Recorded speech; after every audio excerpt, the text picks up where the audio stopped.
ओम शांति। 28 जुलाई 2022। मीठे प्यारे बाबा के आज के मधुर महावाक्य। आज की मुरली के मुख्य पॉइंट्स। बाबा समझाते कि हम बच्चे आधा कल्प भक्ति करते करते थक गए थे, परंतु अब इस पढ़ाई में और बाबा की याद में बैठने से बहुत बहुत कमाई है, इसलिए इसमें थकना नहीं है। इसमें तो और ही खुशी होनी चाहिए। यदि धारणा कच्ची होगी, नॉलेज की वैल्यू का पता नहीं होगा तो सुस्ती आएगी।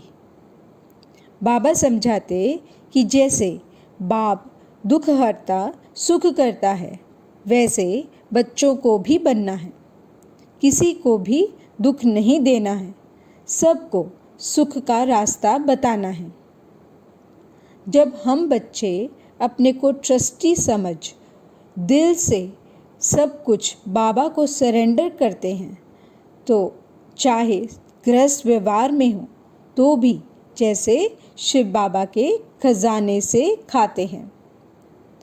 बाबा कहते कि बुद्धि को शुद्ध बनाने के लिए भोजन की बहुत परहेज रखनी है, पवित्र रहना है और योग में रहकर भोजन बनाना है, और पवित्र और योगिन के हाथ का बना भोजन ही खाना है। सदा याद रखना है कि पहले स्व को बदलेंगे तो विश्व बदल जाएगा। इसके लिए सर्व खजानों के मालिक बन समय प्रमाण उन्हें कार्य में लगाना है। जब सर्व शक्तियों की लाइट सदा हमारे साथ रहेगी तो माया दूर से ही भाग जाएगी। तो चलिए सुनते हैं आज की बाबा की मीठी प्यारी मुरली। ओम शांति। बाबा कहते, मीठे बच्चे, तुम्हें पढ़ाई में कभी थकना नहीं है, अथक बनना है। अथक बनना अर्थात कर्मातीत अवस्था को पाना। पहला प्रश्न, तुम बच्चों ने अभी कौन सी प्रतिज्ञा की है और क्यों? उत्तर, तुमने प्रतिज्ञा की है कि किसको भी दुख नहीं देंगे, सबको सुख का रास्ता बताएंगे। दूसरा प्रश्न, किन बच्चों की पालना यज्ञ से होती है?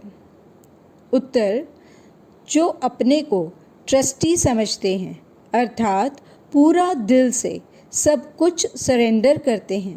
वह रहते भी गृहस्थ व्यवहार में हैं, धंधा भी करते हैं, लेकिन ट्रस्टी हैं, तो जैसे शिव बाबा के खजाने से खाते हैं।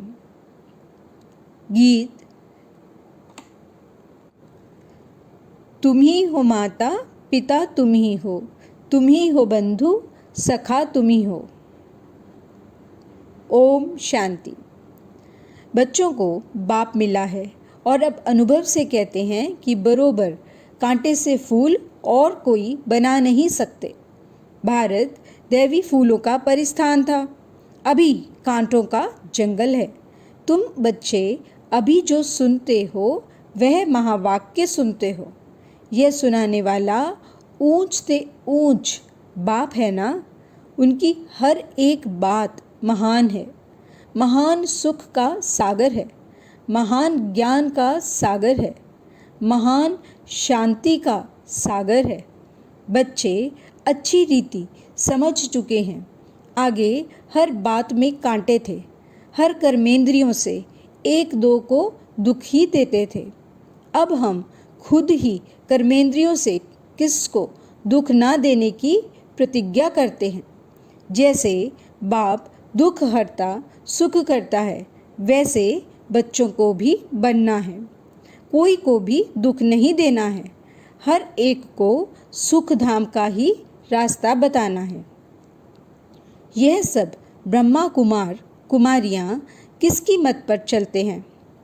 श्रीमत पर। ब्रह्मा की मत गाई हुई है। यूँ तो सभी को कह देते हैं गुरु ब्रह्मा गुरु विष्णु, परंतु गुरु को फिर भगवान नहीं कहा जाता, उन्हों को देवता कहा जाता है। माता पिता भी उनको नहीं कह सकते। बाबा ने समझाया है, लौकिक माता पिता से तो अल्पकाल सुख का वर्षा मिलता है, वह मिलते हुए भी फिर पारलौकिक माता पिता को याद करते हैं। ब्रह्मा विष्णु शंकर को तो नहीं याद करेंगे, उनको माता पिता नहीं कहेंगे, वे तो सूक्ष्म वतनवासी हैं ना। उनको ब्रह्मा देवताय नमः, विष्णु देवताय नमः कहते हैं। इतने सब बच्चे किसको माता पिता कह ना सकें। स्वर्ग में लक्ष्मी नारायण को भी सब माता पिता नहीं कह सकते। यह पारलौकिक माता पिता के लिए गाते हैं, तुम माता पिता हम बालक तेरे। बहुत करके आशीर्वाद कृपा बहुत मांगते हैं। अभी तुम बच्चे जानते हो बेहद का बाप कैसे आशीर्वाद अथवा कृपा करते हैं। ऐसे तो नहीं कहते हैं आयुष्मान भव चिरंजीवी भव। बाप तो आकर सहज राजयोग और ज्ञान की शिक्षा देते हैं। आशीर्वाद व कृपा भक्ति मार्ग में ढेर देते हैं एक दो को। अच्छी दृष्टि रखना, दया दृष्टि रखना, सो तो परमपिता परमात्मा के सिवाय कोई रख ना सके। ऐसे नहीं कोई देखने से देवता बन जाते हैं। नहीं, यहाँ तो यह पाठशाला है, पाठशाला में पढ़ना होता है। अभी तुम जानते हो वही निराकार इस साकार तन में आए हैं।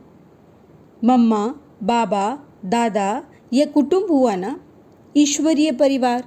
इतनी बड़ी पाठशाला थोड़ा शहर से दूर होनी चाहिए। यहाँ भी देखो शहर से कितना दूर है, कितना सन्नाटा लगा हुआ है, क्योंकि हमें चाहिए ही शांति। हमको जाना है शांति धाम। शांति धाम किसको कहा जाता है, यह अब तुम समझते हो। आत्मा तो है ही शांत स्वरूप। मन को शांति चाहिए, ऐसे नहीं कह सकते। आत्मा में ही मन बुद्धि है ना। आत्मा शरीर अलग अलग हैं। नाक कान आदि को शांति नहीं चाहिए, शांति चाहिए आत्मा को। आत्मा में ही सारा पाठ भरा हुआ है। वह इमर्ज तब होता है जब शरीर मिले। आत्मा में ही सारा खेल भरा हुआ है। इतनी छोटी सी आत्मा में कितना पाठ है। शरीर मिलने से ही वह पाठ बजाएगी। यह भी अभी तुम जानते हो। बरोबर देवी देवता धर्म वाली आत्मा में ही 84 जन्मों का पाठ है। यह अभी तुम जानते हो, सतयुग में नहीं जानेंगे। इस समय ही गाया जाता है हीरे जैसा जन्म अमोलक, क्योंकि तुम अभी ईश्वरीय औलाद बने हो। मम्मा बाबा कहते हो ना। अज्ञान काल में जो गाते थे तुम माता पिता, यह किसकी महिमा है यह भी नहीं जानते थे। तुम प्रैक्टिकल में अभी सुख घनेरे का वर्षा ले रहे हो। अभी समझते हो कि जन्म जन्मांतर शास्त्र पढ़ते भी नीचे ही उतरते आए। यह भी ड्रामा में नूंद है। भक्ति करनी ही है, ना भक्ति बदलनी है, न ज्ञान बदलना है। भक्ति की बड़ी सामग्री है। वेद शास्त्र अथाह हैं। लिस्ट निकालो तो बड़ी लिस्ट हो जाएगी। सारी दुनिया में क्या क्या कर रहे हैं, कितने मेले मलाखड़े आदि होते हैं। अब बाप कहते हैं बच्चे आधा कल्प भक्ति करते करते थक गए हो। इस पढ़ाई में तो थकने की बात ही नहीं, इसमें तो और ही खुशी होती है, क्योंकि यहाँ है कमाई। कमाई में कभी उबासी व झुटके नहीं आने चाहिए। धारणा कच्ची है, नॉलेज की वैल्यू का पता नहीं है तो सुस्ती आती है। बाप की याद में बैठने से भी बहुत कमाई होती है, इसमें थकना नहीं है। विवेक कहता है तुमको अथक ज़रूर बनना है। पुरुषार्थ करते अथक अर्थात कर्मातीत अवस्था को पाना है। अब जो पुरुषार्थ करेंगे, माला कितनी छोटी है, प्रजा तो बहुत बनती है। बाप तो पुरुषार्थ कराते रहते हैं, कहते हैं फॉलो फादर मदर। बच्चे तो ढेर हैं ना, प्रजापिता ब्रह्मा के भी अडॉप्टेड बच्चे हैं ना। शिव बाबा के अडॉप्टेड बच्चे नहीं कहेंगे, शिव बाबा के बच्चे अर्थात आत्माएं तो हो ही। अज्ञान काल में भी शिव बाबा कहते रहते हैं, परंतु शिव बाबा कौन हैं, उनका क्या पाठ है, यह कोई भी नहीं जानते हैं। शिव बाबा कहते हैं मेरा भी ड्रामा में पार्ट नूंदा हुआ है, ऐसे नहीं जो चाहूँ सो करूँ। हमारा भी जो पाठ होगा वही चलेगा ना। इसमें कृपा व आशीर्वाद मांगने की बात ही नहीं है। बाप जानते हैं कि बच्चों की पालना कैसे करनी है, ज्ञान और योग से। तुम्हारी पालना है ही ज्ञान और योग की। मुझे कहते ही हैं बाबा, क्योंकि रचयिता ठहरा ना, तो ज़रूर बाबा कहेंगे। लौकिक माँ बाप होते हुए भी पारलौकिक बाप को याद करते हैं। अभी तुम जानते हो पारलौकिक माता पिता ऐसे हुए हैं, हमको राजयोग सिखा रहे हैं। हाँ, शरीर निर्वाह तो सबको करना ही है, परहेज के लिए यह समझाया जाता है। अपवित्र कोई वस्तु नहीं खानी है, बाकी घर में तो रहना ही है। सरेंडर हो गया ना। बाबा यह सब कुछ आपका है। बाबा का सब कुछ समझकर चलते हैं तो वह जो खाते हैं सो यज्ञ का ही है। हम ट्रस्टी हैं, हम यज्ञ का खाते हैं, वो तो सतोगुनी ही है। अगर अर्पण में नहीं है, अपने को ट्रस्टी नहीं समझते तो फिर वह यज्ञ का नहीं हुआ। पहले तो अपने को ट्रस्टी समझना है। मनुष्य कहते भी हैं कि ईश्वर ही सबको देने वाला है। देवताओं की पूजा करते हैं, समझते हैं उन्हों द्वारा मिलता है, गुरु से मिलता है, ऐसे भी समझते हैं। परंतु देने वाला सबको एक ही बाप है, सबका दाता एक है। भक्ति मार्ग में हर एक ईश्वर के पास ही इंश्योर करते हैं, समझते हैं दूसरे जन्म में मिलेगा। तुम भी सब कुछ बाबा के पास इंश्योर करते हो। यह शिक्षा मिलती है दूसरे जन्म के लिए, अच्छे कर्मों का फल मिलता है। ईश्वर अर्पणम करते हैं, ईश्वर को अर्पण अर्थात इंश्योर करते हैं। वह है इनडायरेक्ट और यह है डायरेक्ट। वह परमपिता परमात्मा को जानते नहीं तो सब कुछ अर्पण नहीं कर सकते। यहाँ तो सब कुछ अर्पण करते हैं। बाप कहते हैं अपने को ट्रस्टी समझो। तुम जो खाते हो वह समझो हम शिव बाबा के यज्ञ से खाते हैं। संभाल भी करनी होती है, कोई तमोगुनी भोग लगा ना सके। मंदिर में भी शुद्ध भोग लगता है। वह वैष्णव ही रहते हैं, विकारी तो सभी हैं। निर्विकारी श्रेष्ठ शरीर यहाँ आए कहाँ से? लक्ष्मी नारायण के श्रेष्ठ शरीर है ना। भ्रष्टाचारी विकारी को कहा जाता है। अभी तुम बच्चे समझते हो हम माता पिता के सम्मुख बैठे हैं, जिनको आधा कल्प पुकारा है। आधा कल्प भक्ति करने वाले ही यहाँ आएंगे। बहुत तीखी भक्ति करते हैं। तुम बच्चों को फिर तीखा ज्ञान उठाना है, थोड़े में ही राज़ी नहीं होना है। कितनी पॉइंट्स दी जाती हैं समझाने के लिए। बूढ़ियाँ तो इतना समझ ना सकें, उनको फिर बाबा कहते हैं तुम किसको सिर्फ यह समझाओ कि पारलौकिक बाप का परिचय है तो उस बाप को याद करो। तुम भक्त हो, वह भगवान है। भगवानुवाच, तुम मेरे को याद करो तो तुम मेरे मुक्ति धाम में आ जाएंगे। कृष्ण कहेंगे मेरे वैकुंठ धाम में आ जाएंगे। पहले तो निर्वाण धाम में जाना है तो ज़रूर निराकारी बाप को याद करना पड़े। कृष्ण भी देहधारी हो गया, उनको याद करना गोया 5 तत्वों के विनाशी शरीर को याद करना। यह तो भक्ति मार्ग हो गया। अब तुम बच्चे जान गए हो कि भक्ति का कितना विस्तार है। सेकंड में इस ज्ञान से स्वर्ग का वर्षा मिल जाता है। दिन के बाद रात और रात के बाद दिन, भक्ति है रात। ठोकरें खाते हैं ना, इसलिए नाम ही रखा है अंधियारी रात। जानते भी हैं ब्रह्मा का दिन, ब्रह्मा की रात। विष्णु के लिए क्यों नहीं कहते? यह ज्ञान अभी मिलता ही तुम ब्राह्मणों को है, इसलिए ब्रह्मा के लिए गाया हुआ है। ब्रह्मा ही दिन और रात को जानते हैं। ब्रह्मा जानते हैं अब रात पूरी हुई, दिन होना है। ब्राह्मणों का दिन और रात, ये समझने की बात है ना। विष्णु ऐसे नहीं कहेंगे हमारी रात और दिन।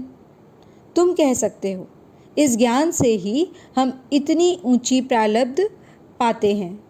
फिर यह ज्ञान गुम हो जाता है। ड्रामा में यह शास्त्र आदि भी नूंदे हुए हैं। फिर वही शास्त्र बनेंगे जिसके लिए कहते हैं परंपरा से चले आते हैं। ऐसे नहीं कि धरती से शास्त्र निकल आएंगे। बाप आकर सत्य बतलाते हैं। यह भक्ति मार्ग की सामग्री फिर से वही निकलेगी। बूढ़ी माताओं को यह भी याद करा दो। ऊंचे थे ऊंच है शिव बाबा जो परम धाम में रहते हैं। जहाँ आत्माएं रहती हैं वह है ऊंचा ठाव, मूल वतन। फिर सूक्ष्म वतन में है ब्रह्मा विष्णु शंकर।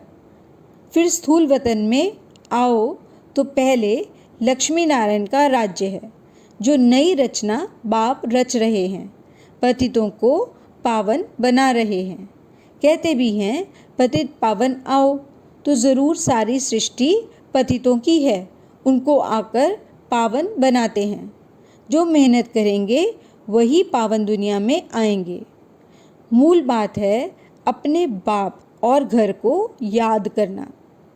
सबको यही कहो, हे आत्माएं अब घर जाना है, तुम आत्माओं को ले जाना है। शरीर तो सबके खत्म हो जाएंगे। आत्मा के नाते सब भाई भाई हैं, ब्रदर्स हैं। फिर शरीर के नाते भाई बहन हैं। बहुत मीठी मीठी बातें हैं। तुम यहाँ हॉस्टल में बैठे हो, तुम यहाँ के रहवासी हो। हॉस्टल में इसलिए रखते हैं कि बाहर का खराब संग न लगे। यहाँ तुमको निर्विकारियों का संग है। अच्छा, आज तो ब्रह्मा भोजन है। शिव बाबा तो खाते नहीं हैं, वह तो अभोक्ता है। देवताओं को ब्राह्मणों का भोजन अच्छा लगता है, क्योंकि इस ब्राह्मणों के भोजन से देवता बनते हैं।